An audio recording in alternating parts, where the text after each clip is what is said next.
Muy buenos días, mi nombre es Luis Alberto Martínez Rodríguez. Estoy asignado aquí al Centro Ceremonial Indígena de Tíbet por los pasados 13 años y medio. Un lugar espectacular. Mi experiencia en el municipio ha sido de 22 años, 23 años casi de carrera, siempre en el área de turismo. He trabajado en todos los museos de Ponce, en el Parque Bomba, Museo de la Historia, Museo de Mamelle, Museo del Deporte, Panteón Nacional, en todos ellos, pero llevo 13 años asignado aquí y le damos la bienvenida. Como pueden ver, aquí estamos en el río Portugués, porque tenemos que cruzar el río Portugués para que podamos llegar a este magnífico lugar de arqueología única en el Caribe. Y pronto le vamos a empezar a dar datos sobre lo que es la importancia de este lugar en la historia del nativo caribeño.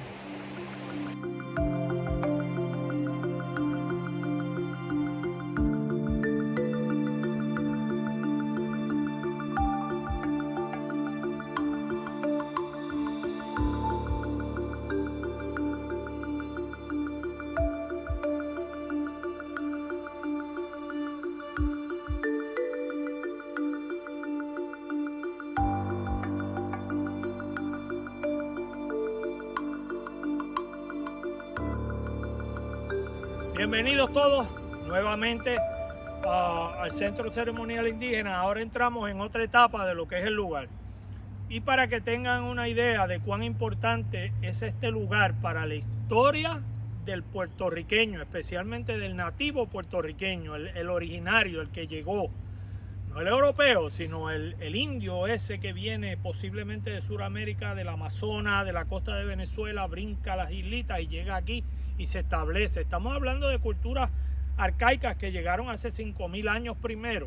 Esas no dejaron huellas aquí, sí dejaron huellas en Ponce, en un lugar que se llama Maruca, que es un lugar denominado arcaico. De eso entramos en después cuál es la diferencia entre el arcaico, el igneri, el pretaíno y el taíno. Sepan que cuando miran alrededor van a notar un sinnúmero de estructuras construidas en piedra y la gente piensa que este lugar solamente fue hecho, construido para hacer actividades y ceremonias. No es así. Este lugar originalmente se utilizó como lugar de enterramiento. ¿Por qué digo esto? Ahorita vamos a estar viendo unas cajas donde cuando yo las abra ustedes van a ver que hay unos esqueletos. De esta área específica originalmente se extrajeron sobre 100 esqueletos. Del área del Batey, del Semí, que es donde se cree que se juega el deporte, se extrajeron como 40 o 50 más. Nadie puede decir precisamente cuántos esqueletos se sacaron porque muchos de ellos estaban fragmentados.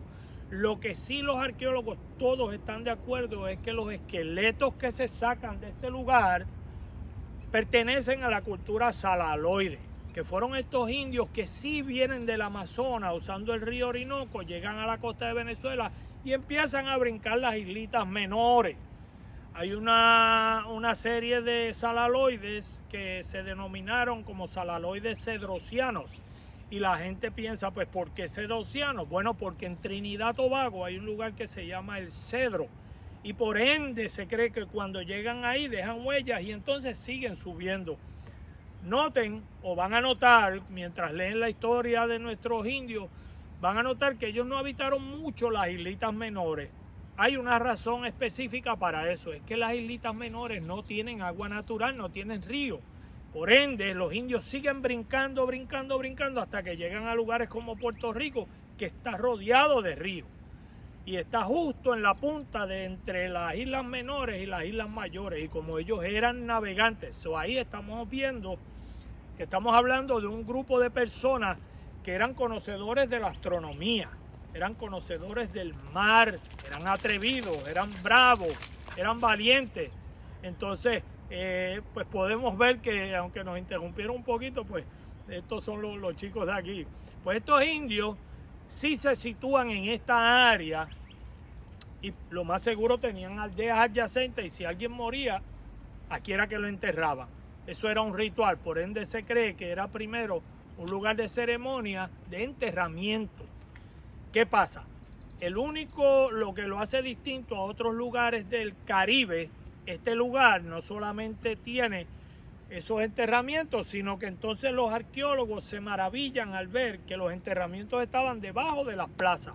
Pues entonces por primera vez se puede demostrar que este lugar evolucionó. Pasó de ser un lugar de enterramiento porque ya al pasar 400 o 500 años, ya los que nacen aquí llevan 200, 300 años de generaciones y por ende se cree que entonces empiezan a construir para hacer distintas cosas como un juego de bola, el batú, el batey, que era lo que se llamaba el juego de la pelota, ceremonias ancestrales donde lo más seguro aquí se reunían para hacer danzas y rituales y cantar esas historias ancestrales, porque aunque ellos no escribían, sí pasaban conocimiento de eventos importantes, ¿verdad? Por ende, pasan el trabajo de construir estas estructuras.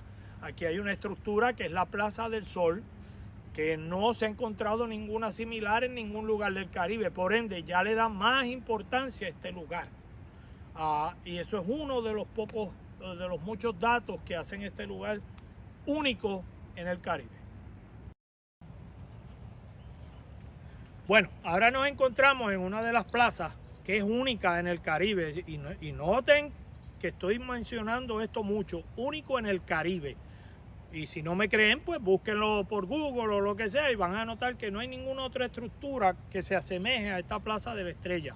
Por ende, y otras cosas más, en el 2016 al 17 vino el doctor Sean Sullivan, que es un doctor que tiene unos estudios en astronomía y arqueología. ¿Por qué? Porque él hizo unos estudios en las Islas Lucayas y notó que habían unas alineaciones en aquellas dos placitas pequeñas y él dijo, en Tibes debe haber más alineaciones que acá porque Tibes es más elaborado. Por ende, él fue convocado por el doctor Antonio Curet, que es un puertorriqueño de aquí de Guaynabo, que es uno de los líderes en arqueología caribeña y que está asignado ahora mismo en el Instituto Smithsonian en Washington. Pero él viene todos los veranos a hacer estudios aquí.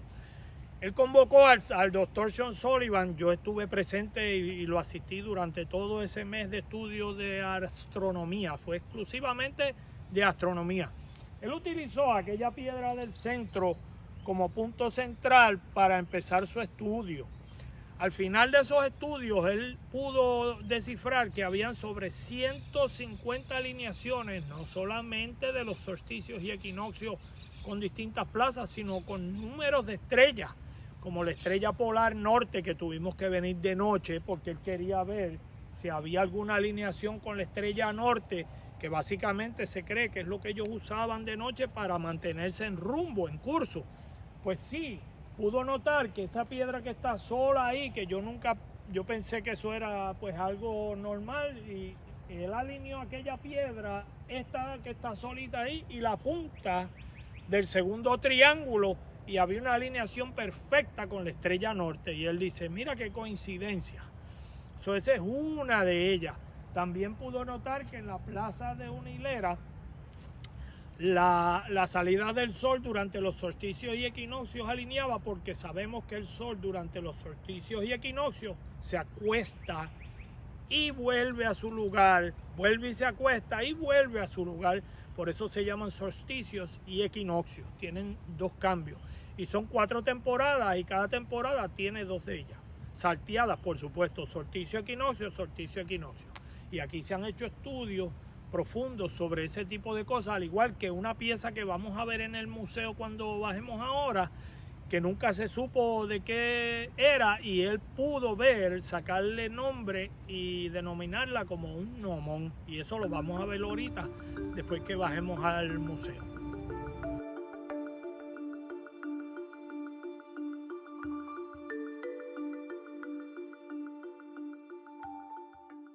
Miren, esta plaza se le conoce como el Batey del Semí o la Plaza del Semí, porque es una plaza, tiene aceras a ambos lados.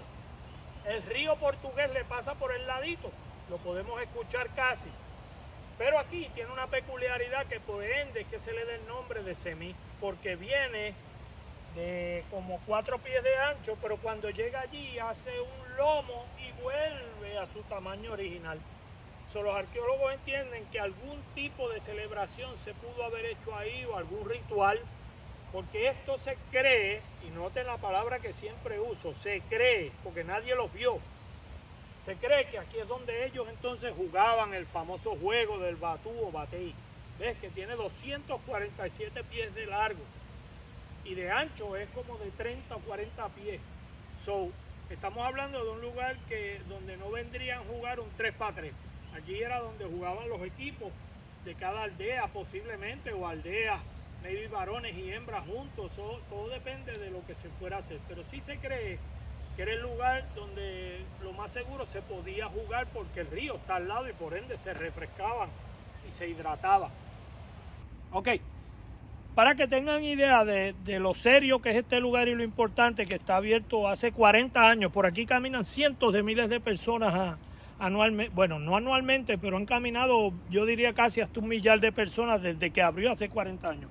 Y todavía es la hora que uno encuentra piezas como esta, que son caracol, concha, pero también encuentra pedazos de barro. Esto es vasija. Y si notan, miren la forma, lo que pasa es que está sucia. Ahorita yo le echo agua y la limpio para que la maestra se lo pueda enseñar a ustedes, para que tengan parte de la historia. Esto es una parte de arriba de la vasija.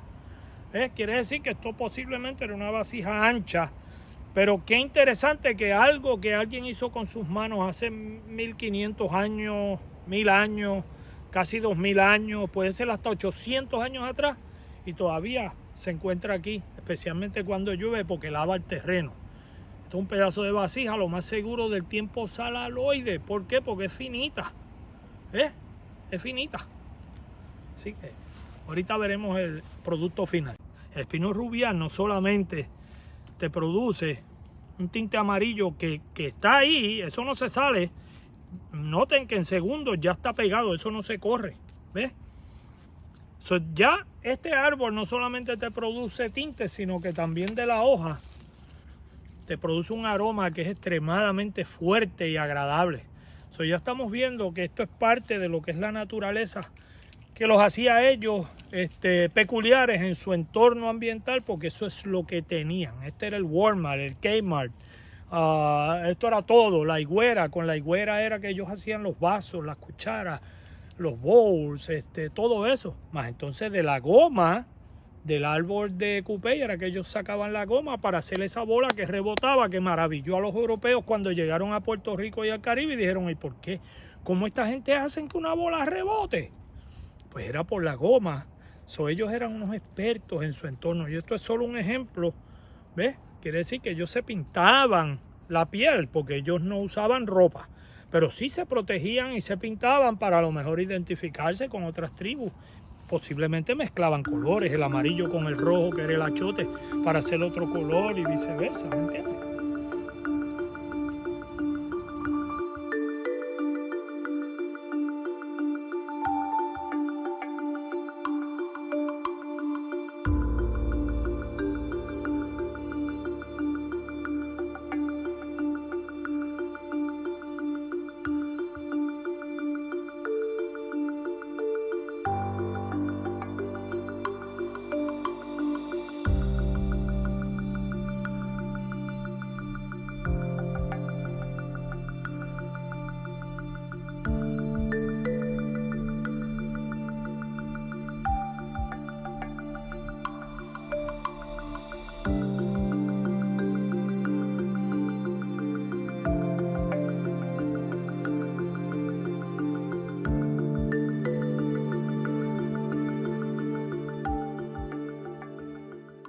Ok, ¿se acuerdan que cuando estábamos en el área arqueológica hablamos de las plazas, hablamos de varios de los estudios que se hicieron, entre ellos el estudio de arqueoastronomía?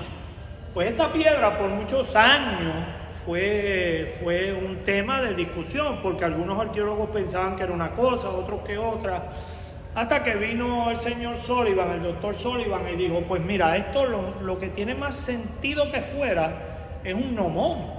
Y entonces todos quedamos, por lo menos yo, que no soy un catedrático ni nada de eso, pues dice: pues ¿qué es eso de un gnomón? Él dice: pues esto, como se encontró en la plaza principal, es una herramienta que se usa para ellos ponen un palo en el centro, tú lo pones en el piso y es la sombra la que te va a decir qué época del año es, siempre y cuando esta línea esté apuntando hacia el norte. Y eso tiene sentido, entonces por eso es que posiblemente uno ve estos triángulos con punta.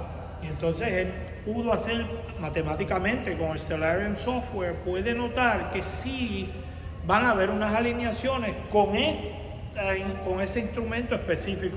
Interesante que no se ha encontrado ningún otro en el Caribe como este.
Ok, nos encontramos dentro del laboratorio. No, tengan en mente que esto no es un lugar de exhibición, esto es un lugar de estudio.